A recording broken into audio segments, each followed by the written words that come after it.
Bonjour tout le monde, j'aimerais vous inviter dans cette série que nous commençons, un projet que je fais en collaboration avec l'église de Siloé à Chambéry et sous la direction de Patrice Jorios.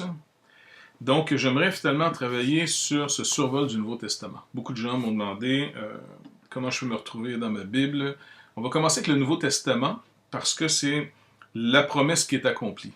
Et de ce Nouveau Testament, donc à partir des Évangiles jusqu'à l'Apocalypse, on va couvrir finalement cette section très importante pour mieux comprendre après l'Ancien Testament.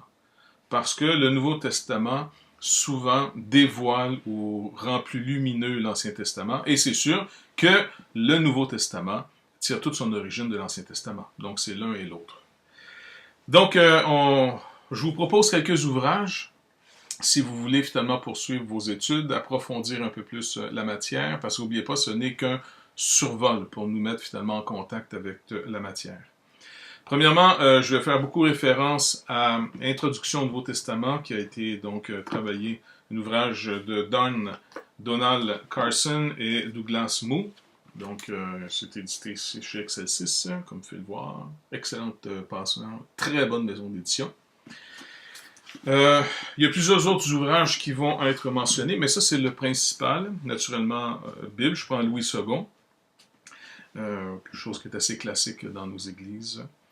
Et quoi d'autre? Ah oui, un excellent livre sur l'écriture, l'autorité des Écritures, l'inspiration des Écritures, tout cet enseignement sur la Bible, son inhérence. Je vous conseille l'ouvrage de René Pache. Donc, ça reste quand même un classique. René Pache, très accessible. Et pour ceux qui veulent pousser un peu plus l'étude encore, vous avez celle de Louis Gosson, G-A-U-S-S-E-N. Vous pouvez le trouver sur Internet, entre autres dans les e-books. Voilà. Donc, avant qu'on commence cette série, je nous propose de remettre ce temps au Seigneur Jésus-Christ pour qu'il puisse nous diriger, se servir de sa parole pour pouvoir nous instruire, nous diriger aussi, nous faire discerner de plus en plus sa volonté pour nos vies. Donc, que ça puisse être utilisé par le Seigneur pour répondre à vos questions, pour répondre aussi à des besoins, peut-être même monter des chemins, des pistes nouvelles pour la découverte de cette volonté de Dieu et surtout de la personne de notre Seigneur Jésus-Christ. Alors, Seigneur, on veut se remettre entre tes mains, te demander encore une fois de nous diriger. Seigneur, on croit en toi comme un Dieu tout-puissant. Toi qui es créateur du ciel et de la terre, toi qui en Jésus-Christ est notre Rédempteur. Et Seigneur, par ton Esprit Saint, tu dis que tu peux nous diriger dans toute la vérité. Comme tu l'as fait pour tes apôtres, Seigneur Jésus, on te demande que, parce qu'on a cru leur parole, éclaire-nous. Éclaire-nous sur ta parole, ce livre. S'il vous plaît, mon Dieu, viens à notre secours et glorifie encore ton nom, glorifie ce glorieux nom de Jésus. Amen. Donc, le premier évangile qu'on a dans nos Bibles, l'évangile de Matthieu. Donc, Matthieu, un des disciples du Seigneur Jésus-Christ, celui que les évangiles appellent aussi Lévi, était ce fameux... au fond, c'est un fonctionnaire qui travaillait pour les Romains, très mal vu à l'époque, parce que, il ne faut pas oublier que les Romains étaient quand même finalement les envahisseurs. Israël avait perdu son indépendance, et comme tout peuple, et spécialement Israël, notre indépendance en tant que peuple, en tant que nation, est quelque chose de très important. Peut-être encore plus pour Israël, vu son histoire, la promesse, Israël qui est le signe qui est donné parmi les nations, avec une alliance où Dieu s'engage à faire de ce peuple la lumière de toutes les nations. Et donc, c'est ce qui va s'éclaircir ici. Donc, ce fameux Matthieu qui travaille à l'époque pour les Romains va être appelé par le Seigneur, on va le voir très rapidement, mais on va voir qu'il est appelé par le Seigneur Jésus-Christ. Il laisse son travail, sa profession, il laisse même l'argent sur la table, parce qu'il était un péager, donc c'est quelqu'un qui collectait finalement des impôts un peu partout. Vous savez, il y a des postes un petit peu partout, un petit peu comme certaines autoroutes, où est-ce que si vous embarquez, vous avez un petit payage. Eh bien là, on avait ici un payage aussi à l'époque. Et puis, Matthieu y travaillait. Et donc, dans son évangile, Matthieu, il s'adresse principalement à des gens qui ont une connaissance de l'Ancien Testament. Il cite énormément les prophéties. Il cite beaucoup l'Ancien Testament, par exemple, différemment de Marc ou encore Luc ou même Jean. Donc, on voit qu'un évangile, lorsqu'il est écrit, par exemple, par Matthieu, il doit nécessairement s'adresser en premier lieu à quelqu'un ou un groupe. Donc, ce n'est pas nécessairement des vérités universelles, parce qu'on pourrait avoir cette compréhension que, par exemple, le livre est inspiré, donc c'est des vérités universelles, il s'adresse à tout le monde. C'est vrai que la parole de Dieu s'adresse à tout le monde, mais pour bien comprendre le message, il faut savoir qui est en train de le dire, l'époque à laquelle il est en train de dire ces choses et à qui il s'adresse d'abord. Si on comprend à qui il s'adresse et on se met en position d'écoute, donc avec ceux à qui d'abord ça s'adresse, on va avoir les nuances, on va comprendre certaines choses qui pourraient autrement nous échapper. Donc à qui il s'adresse? Il s'adresse à des Juifs qui ont cru, mais qui sont persécutés, qui passent des moments difficiles à cause de leur foi. Parce que on sait qu'Israël, dans sa majorité, a rejeté son Messie.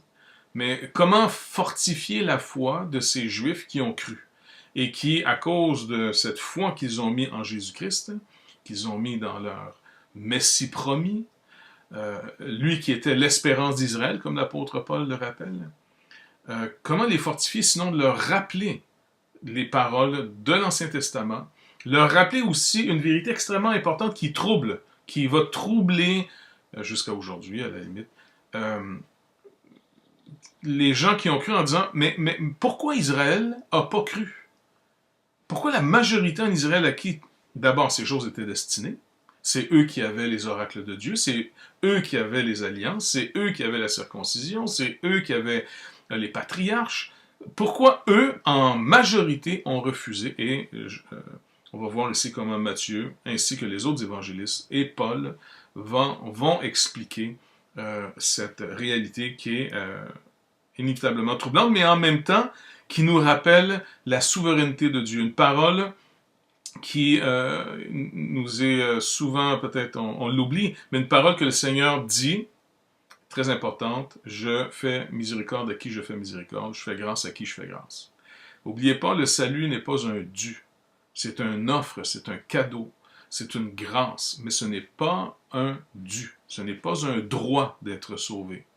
Car je sais qu'on vit dans une époque où on met beaucoup de l'avant nos droits, donc on peut aussi être dans cette mentalité du droit. Si je n'ai pas mon droit comblé, j'ai l'impression qu'on me vole. Donc ici, attention à cette mentalité qu'on a aujourd'hui de penser que, par exemple, le salut est un droit. Le salut n'est pas un droit, le salut est une grâce, une pure grâce. Donc voilà, on va voir ces choses ensemble. Ok, on peut faire une division assez rapide. Carson, entre autres, dans son introduction, parle de plusieurs manières d'essayer de voir le livre. Une des manières assez simples, ici je vais vous donner les grandes lignes, c'est donc de voir d'abord le prologue. Le prologue commence du chapitre 1, verset 1, jusqu'au chapitre 2, verset 23. Puis dans ce prologue, vous pouvez voir ici une certaine division. Vous avez cette fameuse généalogie. Donc, on commence avec généalogie de Jésus-Christ, fils de David, fils d'Abraham. Donc, la généalogie commence avec Abraham. Vous allez voir, il y a une deuxième généalogie, celle de Luc, qui va être un peu différente. Et ce qui est troublant ici, souvent, les gens se demandent, mais pourquoi ils ne sont pas pareils? Donc, la première généalogie ici qui est donnée, c'est de Abraham jusqu'à, il nous est dit ici, Jacob engendra donc Joseph, l'époux de Marie, de laquelle est né Jésus, qui est appelé le Christ. Et vous allez remarquer quelque chose d'intéressant ici, de manière un peu artificielle, pour peut-être mieux mémoriser finalement l'information, parce que on est dans des cultures qui mémorisent beaucoup, donc la lecture n'est pas un luxe que tout le monde peut se permettre. C'est pas une activité courante de lire en passant, rappelez-vous, jusqu'à ce que l'imprimerie soit développée. La plupart des livres étaient écrits à la main, donc il fallait être très riche pour avoir des rouleaux à l'époque, des parchemins. Et donc, on a une manière ici de construire pour mémoriser. Et la construction ici, c'est en 14 générations. Donc, il y a donc en tout 14 générations, c'est 14 générations. Il y a donc en tout 14 générations depuis Abraham jusqu'à David. Il y a 14 générations depuis David jusqu'à la déportation de Babylone. et 14 générations de la déportation de Babylone jusqu'au Christ. Donc, il essaie de trouver une certaine symétrie ici, en sautant un ou deux personnages, et puis il peut y avoir certaines bonnes raisons aussi de l'avoir fait. Vous avez remarqué aussi que dans cette généalogie, on a des femmes. Ça, c'est quand même exceptionnel à l'époque. Donc, on a des femmes. Vous avez d'abord Tamar, qui était la belle-fille de Juda. Vous vous rappelez, ses deux fils étaient morts. Donc, Juda ayant peur, finalement, je ne sais pas trop, c'est un mauvais sort sur Tamar, pardon, a pas voulu que ses fils, sa nouvelle portée d'enfant, en d'autres mots, couche avec elle. L'histoire veut qu'elle ait couché secrètement, donc en s'ayant déguisée en prostituée, avec Judas. Et elle est donc entrée dans la postérité du Messie. Vous avez, en passant, une autre femme, Rahab, qui était une prostituée à Jéricho, qui a manifesté sa foi, entre autres, en cachant les espions. Vous avez aussi Ruth, qui était la belle-fille de Naomi. Et juste pour se rappeler encore que Tamar, Rahab et Ruth ne sont pas d'Israël. C'est des femmes de l'extérieur d'Israël. Et vous avez la femme d'Uri, donc Bathsheba, qui, on ne sait pas exactement son origine. Donc, normalement, si on suit la logique, elle serait aussi peut-être, vu qu'elle est la femme d'Uri, qui n'était pas nécessairement... dans le sens que cette femme, on ne sait pas trop si elle est d'Israël ou non. Je n'irai pas plus loin en m'aventurer dans les détails. Donc, cette généalogie, 14, 3 fois. Donc, vous avez 14 personnes, 14, pour mieux mémoriser. Et certains croient que c'est la généalogie de Joseph, et celle que vous allez voir dans Luc, certains croient que c'est la généalogie de Marie. Pourquoi? Parce que le personnage principal de Matthieu, c'est Joseph, tandis que le principal personnage dans l'évangile de Luc serait donc Marie.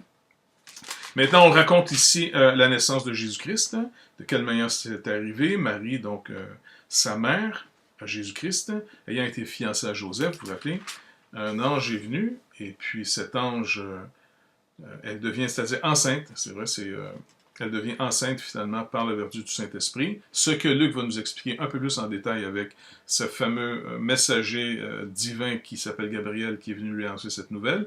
Donc ici, il nous est simplement dit, elle est tombée enceinte par la vertu du Saint-Esprit. Naturellement, Joseph est complètement bouleversé, on peut le comprendre, car ils n'avaient pas encore habité ensemble. C'était donc des fiançailles tout aussi importants qu'un mariage. Ils étaient destinés l'un à l'autre. Et puisque c'était un homme de bien, remarquez bien ici le contexte, c'est intéressant, puisque c'était un homme de bien, il ne voulait pas la diffamer, alors il a voulu rompre secrètement avec elle. C'est ni un ni l'autre, c'est pas quelqu'un qui a voulu se venger et la faire périr ou l'exposer publiquement, et en même temps, c'est pas quelqu'un qui ferme les yeux non plus sur la faute, parce que vous allez voir dans la parole, de fermer les yeux sur les fautes n'est pas nécessairement qualifié comme ici être un homme de bien. Donc vous avez l'histoire de Joseph, et la prophétie donc s'accomplit, c'est ce fameux fils que la Vierge doit avoir, une prophétie donnée par le prophète Ésaïe. Et Joseph donc va faire ce que le Seigneur va lui montrer en rêve. Les rêves sont encore ici assez importants. C'est une culture qui reste sensible aux rêves. Vous allez me dire, c'est peut-être pas trop cartésien dans notre époque. Quoique celui qui a lancé cette thèse de devenir très cartésien, un monsieur français, eh bien, lui-même avait finalement reçu cette intuition, ou par un songe. C'est quand même intéressant de savoir que son nom m'échappe, c'est quand même quelqu'un d'extrêmement connu, là, mais en tout cas celui qui est à l'origine de la philosophie de devenir très cartésien, a eu un songe. Bref, c'est une autre histoire. Tout ça pour vous dire ici que la situation de l'introduction nous amène à bien situer le personnage. Jésus-Christ arrive selon les prophéties, Joseph, Marie, la lignée, le contexte d'Israël, et c'est très important. On va aller vers une pause et au retour, on va voir maintenant le développement de ce prologue qui nous amène dans l'évangile du royaume.